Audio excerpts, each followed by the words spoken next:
शिक्षण आणि क्रीडा यांची सांगड घालून विद्यार्थ्यांना घडवावे। केएलई संस्थेच्या वतीने चिक्कोडी तालुक्यातील अंकली गावात शारदादेवी कोरे माध्यमिक शाळा व सीबीएसई शाळेच्या नूतन इमारतीचा उद्घाटन समारंभ मोठ्या उत्साहात मंगळवारी संपन्न झाला। या कार्यक्रमाला भारतीय क्रिकेट संघाचे निवृत्त फिरकी गोलंदाज अनिल कुंबळे हे प्रमुख पाहुणे म्हणून उपस्थित होते।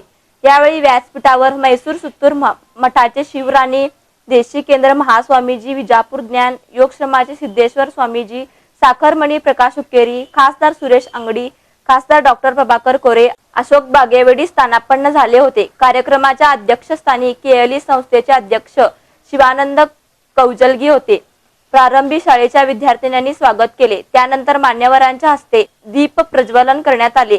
त्यावेळी डॉक्टर प्रभाकर कोरे प्रास्ताविकात म्हणाले, ಈ ಭಾಗದಲ್ಲಿ ಶಾಲೆಗಳನ್ನೆಲ್ಲಾಗಿದೆ ಬರೇ 18 ವಿದ್ಯಾರ್ಥಿಗಳ ಶಾಲೆಯನ್ನು ಪ್ರಾರಂಭ ಮಾಡಿ ಒಂದು ಗುಡಿಯಲ್ಲಿ ಅದರ ನಂತರ ಮತ್ತೊಂದು ಗುಡಿಯಲ್ಲಿ ಶಾಲೆ ಕಟ್ಟಡವನ್ನು ಕಟ್ಟಿ ವಿದ್ಯಾರ್ಥಿಗಳ ಸೌಲಭ್ಯಕ್ಕಾಗಿ ಅದು ಸಿದ್ದೇಶ್ವರ ಮಂದಿರ ಸುತ್ತ ಶಾಲೆ ಕಟ್ಟಡ ಮಾಡಿ ಅಲ್ಲಿ ಶಾಲೆ ನಡೆಸ್ತಾ ಇದ್ರು।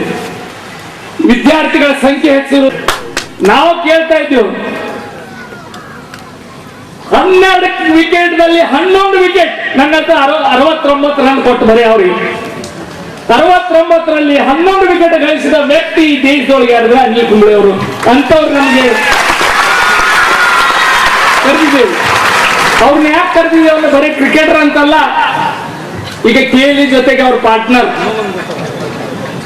ಅವರೊಂದು ನಮ್ಮ ಕ್ರಿಕೆಟ್ ಮುಗಿದ ಮೇಲೆ ಸ್ಪೋರ್ಟ್ಸ್ ಅಕಾಡೆಮಿ ಶುರು ಮಾಡಿದ್ದಾರೆ। ಬೆಂಗಳೂರಲ್ಲಿ ಹುಟ್ಟಾಕಿ ಅಂಕ್ಲಿಗೆ ಟ್ರೈನಿಂಗ್ ಮಾಡ್ಲಿಕ್ಕೆ ಬರ್ತಾ ಇದ್ದಾರೆ ಅಂಕ್ಲಿಯಲ್ಲಿ ವಿದ್ಯಾರ್ಥಿಗಳೇ। ಅದನ್ನು ಕೆಎಲ್ಇ ಜೊತೆಗೆ ಅವ್ರ ಜೊತೆಗೆ ಒಡಮಂಟಿಕೆ ಮಾಡಿ ಕೆಎಲ್ಇ ಎಷ್ಟು ಸಂಸ್ಥೆ ಇದು ಸುಮಾರು 18 ಸಿಬಿಎಸ್ಇ ಶಾಲೆ ಸುಮಾರು 20 ಶಾಲೆಗಳ ಜೊತೆಗೆ ಅವರು ಈ ವಿದ್ಯಾರ್ಥಿಗಳನ್ನು ಹುಡುಕಿ ಅವರಿಗೆ ಅವ್ರು ಯಾರ್ಯಾರು ಆಸಕ್ತಿ ಅದ ಆ ಆಸಕ್ತಿ ಆಟದಲ್ಲಿ ट्रेनिंग ಕೊಡೋ जबाबदारी अनिल अदारे। यावेळी स्वामीजींच्या हस्ते शाळा इमारतींचे उद्घाटन करण्यात आले। साखरमणी प्रकाश हुक्केरी, खासदार सुरेश अंगडी, डॉक्टर प्रभाकर कोरे, शिवानंद कौजल या प्रसंगी अनिल कुंबळे मार्गदर्शन करताना म्हणाले, विद्यार्थ्यांमध्ये शैक्षणिक पाठ्यानुसार बरोबर खेळाची आवड असणे गरजेचे आहे। यामुळे शैक्षणिक गुणवत्तेबरोबर शारीरिक मानसिक समतोलन ठेवता येतो। तेव्हा प्रत्येक शिक्षण संस्थेने क्रीडा तास सक्तीचा करावा असे सांगताना आपण केएलई संस्थे क्रीडा क्षेत्रात मदत करणार असे आश्वासन ते पुढे म्हणाले। 18 ಹೆಚ್ಚು ಹುಡುಗರಿಗೆ ಹಾಗೂ ಮಹಿಳೆಯರಿಗೆ ಕ್ರೀಡೆಗೆ ಬನ್ನಿ ನೀವು ಅಂದ್ರೆ ಅವಾಗ ಪೋಷಕರಿಗೆ ಏನು ಹೇಳದೇ ಬೇಕಿಲ್ಲ, ಹುಡುಗರು ಅವರಾಗವರೇ ಬರ್ತಾರೆ ಶಾಲೆಗೆ ಓದಕ್ಕೆ, ಆಟ ಆಡಕ್ಕೆ ಬರ್ಬೋದು, ಅದೇ ಒಂದು ಕಾರಣದಲ್ಲಿ ನೆಪದಲ್ಲಿ ಓದಕ್ಕೆ ಕೂಡ ಬರ್ತಾರೆ। ಈ ಒಂದು ಕಾರ್ಯಕ್ರಮ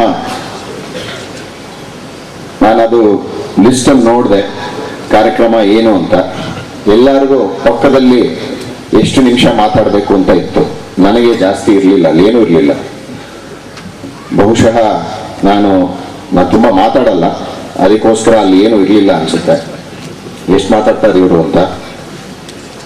ಅಂಕ್ಲಿಗೆ ಬಂದು ಈ ಒಂದು ನಿಮ್ಮೆಲ್ಲರ ಮಧ್ಯೆ ಒಂದು ಅವಕಾಶ ಕೊಟ್ಟಿದ್ದಕ್ಕೆ ಇಲ್ಲಿ ಈ ಶಾಲೆ ಮಕ್ಕಳು ವಿದ್ಯಾರ್ಥಿನಿಯರಿಗೆ ಕೆಎಲ್ಇ ಬಹುಶಃ ಉತ್ತರ ಕರ್ನಾಟಕ ಹಾಗೂ ದಕ್ಷಿಣ ಮಹಾರಾಷ್ಟ್ರ ಯಾರನ್ನೇ ಕೇಳಿದ್ರು ಅವರು ಕೆಎಲ್ಇ ಸಂಸ್ಥೆಯಿಂದಾನೇ ನಾನು ಓದಿದ್ದೆ, ಅಲ್ಲಿಂದಾನೇ ನಾನು ಪಾಸ್ ಆಗಿದ್ದು ಅಂತ ಖಂಡಿತ ಹೇಳ್ತಾರೆ। ಕ್ರಿಕೆಟ್ನಲ್ಲಿ ಸುನಿಲ್ ಜೋಶಿ ಅವರು ಕೆಎಲ್ಇ ವಿದ್ಯಾರ್ಥಿ।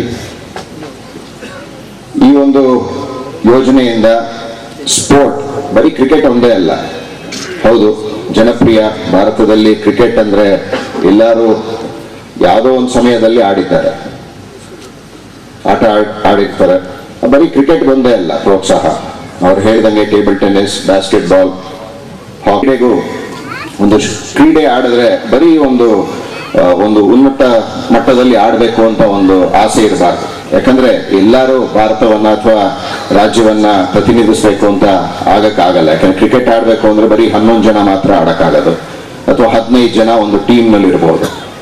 ಆದ್ರೆ ಆಟದಿಂದ ಸುಮಾರು ನಾವು ಜೀವನ ಒಂದು ಏನೇನು ಗುರಿಗಳಿದೆ, ಅದೇನೇನು ನಾವು ಅಭ್ಯಾಸ ಮಾಡ್ಕೋಬೇಕು ಅದೆಲ್ಲ ಕಲಿತೀವಿ. ಒಂದು ಶಿಸ್ತು ಬರುತ್ತೆ ಆಟದಿಂದ.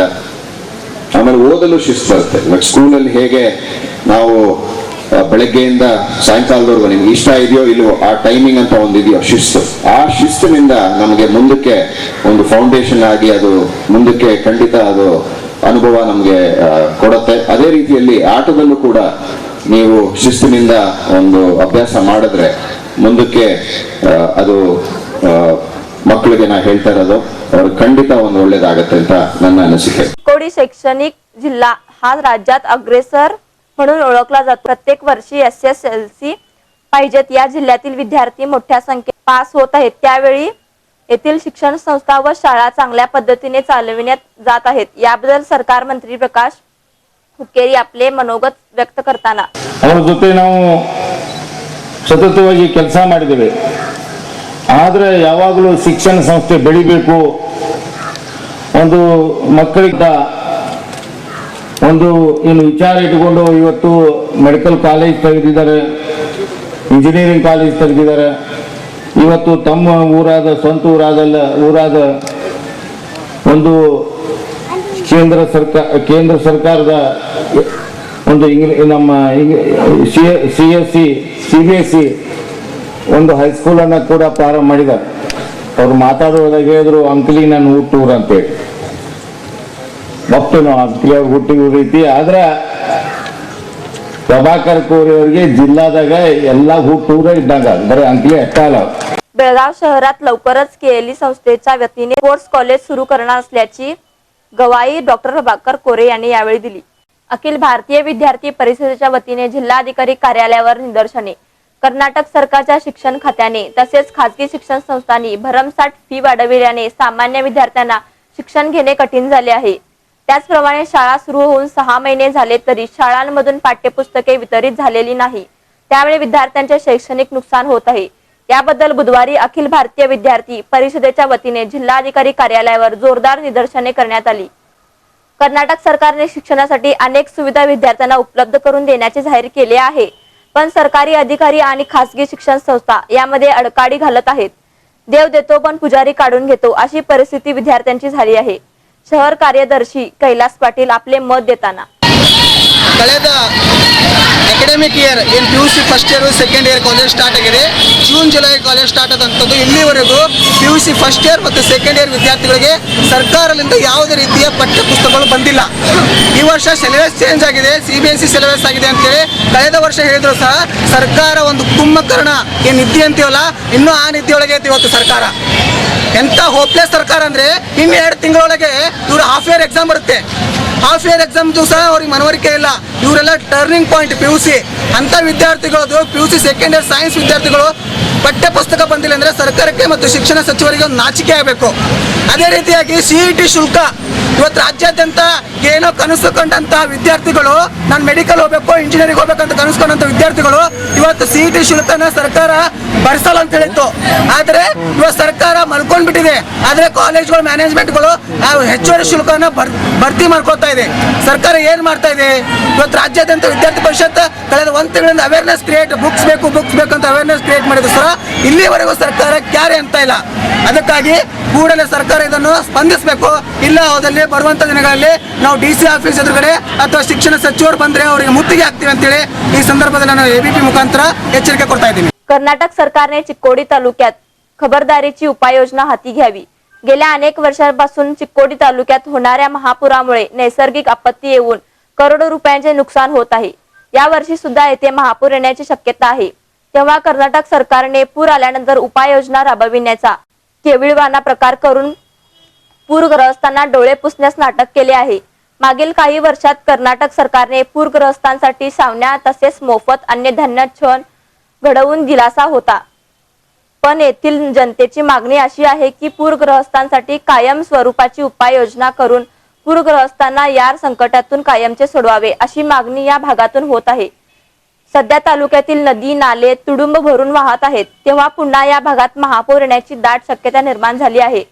येथील नागरिकांना याबाबत आपली व्यथा सांगताना ಚಿಕ್ಕೋಡಿ ಸುತ್ತಮುತ್ತಲ ಭಾಗದಲ್ಲಿ ಪ್ರವಾಹ ಬರ್ತಾ ಇದೆ.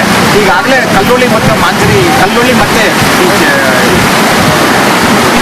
ಮಧ್ಯೆ ಇರತಕ್ಕಂಥ ಯಡೂರಿನ ಮಧ್ಯೆ ಇರತಕ್ಕಂಥ ಬ್ರಿಡ್ಜ್ ಮುಳುಗೋಗಿದೆ. ಈ ವರ್ಷ ಮತ್ತೆ ಪ್ರವಾಹ ಬರ್ತಕ್ಕಂಥ ಭೀತಿ ಇರೋದ್ರಿಂದ ಇಲ್ಲಿ ಸುತ್ತಮುತ್ತ ಎಲ್ಲ ಬೆಳೆಗಳು ನಾಶವಾಗ್ತದೆ. ಜನಗಳ ಜೀವನ ಅಸ್ತವ್ಯಸ್ತವಾಗಿ ಗ್ರಾಮವನ್ನು ತೊರೆದು ಹೊರಗಡೆ ಹೋಗಬೇಕಂತ ಪರಿಸ್ಥಿತಿ ಬರ್ತದೆ. ಇಲ್ಲಿ ಯಾವ ಜನಪ್ರತಿನಿಧಿಗಳು ಕೂಡ ಇವತ್ತಿನ ತನಕ ಕೂಡ ಹಲವಾರು ಬಾರಿ ಇಂಥ ಪ್ರವಾಹ ಬಂದರೂ ಕೂಡ ಒಂದು ಶಾಶ್ವತವಾದ ಪರಿಹಾರನ ಅವರು ಕೈಗೊಂಡಿಲ್ಲ.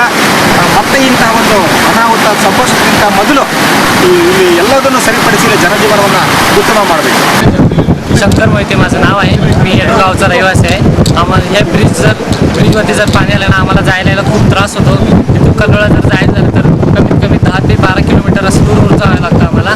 त्यामुळे खूप लोकांचे हाल होतात दूर जाताना. पाऊस वगैरे पडला की पूर्ण ब्रिजवरती पाणी येतं, त्यामुळे लोकांचे खूप हाल होतात. गावात पाणी आल्यामुळे सगळी शेती इकडे तिकडे असल्यामुळे जायला त्रास होतो. याच्याने काय अपघात होतोय का? अपघात पूर्ण वाहून गेलेले. मग तुम्हाला असं फ्लडचं म्हटलं तुम्हाला व्यवस्था कुठे करते? सरकारकडून काही मदत सरकारकडून काही मदत नाही. काही मदत नाही. मग तुम्ही या जायचं असलं हेच रस्ता आहे. हेच रस्ता 25-30 किलोमीटर पूर्ण आहे बिजत. आणि तुम्हाला याच्यामुळं सरकारकडून काय मागणं आहे तुमची? फुल करून द्यावं. फुल करून द्या. आणि चिक्कोडी तालुक्यातील पूरग्रस्तांसाठी जिल्हा प्रशासनाने खबरदारी घेण्याचा निर्णय घेतला आहे.